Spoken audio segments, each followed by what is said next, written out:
ভর্তা, ভাজি, ডিম বোনা এইসব দিয়ে খুব তৃপ্তি করে ভাত খাওয়া যায়, যা মাছ মাংস দিয়ে খাওয়া যায় না। সো হ্যালো এভরিওয়ান, আসসালামু আলাইকুম, welcome back to my another blog. আশা করি সবাই ভালো আছেন। আলহামদুলিল্লাহ আমিও ভালো আছি। তো আজকে ভিডিওটা গতদিন রাত্রে থেকে শুরু করলাম। গত রাত্রে আমার হাজবেন্ড আম নিয়ে আসছিল আর ড্রাগন ফল নিয়ে আসছিল। তো আমার জীবনের প্রথম আমি এরকম যত্ন সহকারে পলিথিনের গিট্টু খুললাম।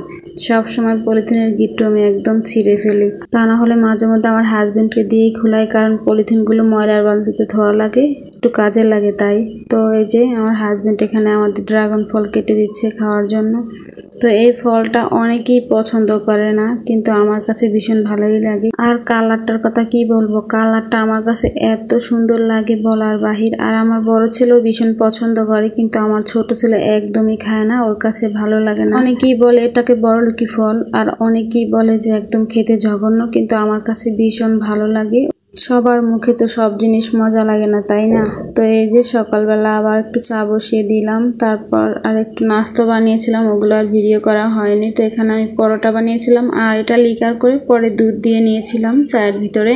তো সকালের নাস্তা সেরে চলে আসলাম রান্না করতে। তো আমাদের আজকে কারেন্ট নেই, তাই আমি রাইস কুকারে ভাত বসাতে পারিনি, তাই চুলায় ভাত বসিয়ে দিলাম। আর ডালও পাশের চুলায় আমি বসিয়ে দিয়েছিলাম। তো আমাদের রাত্রে থেকেই কারেন্ট নাই, রাত্রে প্রায় 2টা বাজে তখন কারেন্ট চলে গিয়েছিল, আর এখনো পর্যন্ত কারেন্ট আসেনি। তো কারেন্টের জন্য অনেক প্রবলেমে পড়তে হয়েছিল, পানিও ছিল না টাঙ্কিতে, আর ধোয়ায় রান্নায় অনেক কষ্ট হয়ে গিয়েছিল। নিচে পুকুর থেকে সবকিছু ধুয়ে নিয়ে আসলাম, আর বালতি ভরে একটু পানিও নিয়ে আসছিলাম, ওগুলো দিয়ে কোনো রকমের রান্নাটা সেরে নিলাম। যেহেতু কারেন্ট নেই, পানির কষ্ট একটা বড় কষ্ট, টেনে পানি এনে তো মাছ মাংস ধোয়া সম্ভব না, তাই আলু ভাজি, ভর্তা আর ডাল করে নিলাম। রাত্রে আবার রান্না করব। তো রাত্রে রান্না করেছি, কিন্তু ওগুলো আর ভিডিও করা হয়নি। তো এই কারেন্টের সমস্যার কারণে মাঝে মাঝে ভিডিও আপলোড করতেও সমস্যা হয়ে যায়। আমি মাঝে মাঝে ভিডিও সময় মতো আপলোড করতে পারি না, হয়তো দেখা যায় 3টা ভিডিও আপলোড করার কথা ছিল, সেই জায়গায় 3:30 4টাও বেজে যায় শুধু কারেন্টের কারণে। আর মাঝে মাঝে এমবি যদি কেনা থাকে ফোনে, তাহলে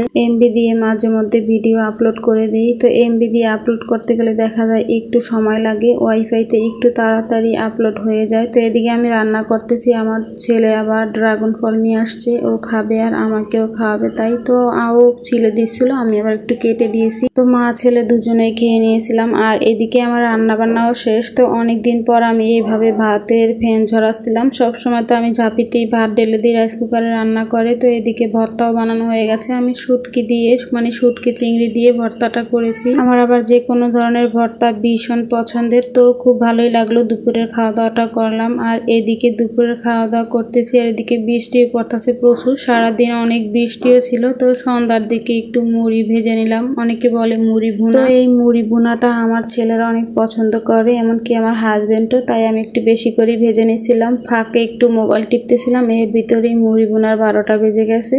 তো আজকের মতো ভিডিওটা এই পর্যন্তই। সবাই ভালো থাকবেন, আল্লাহ হাফেজ।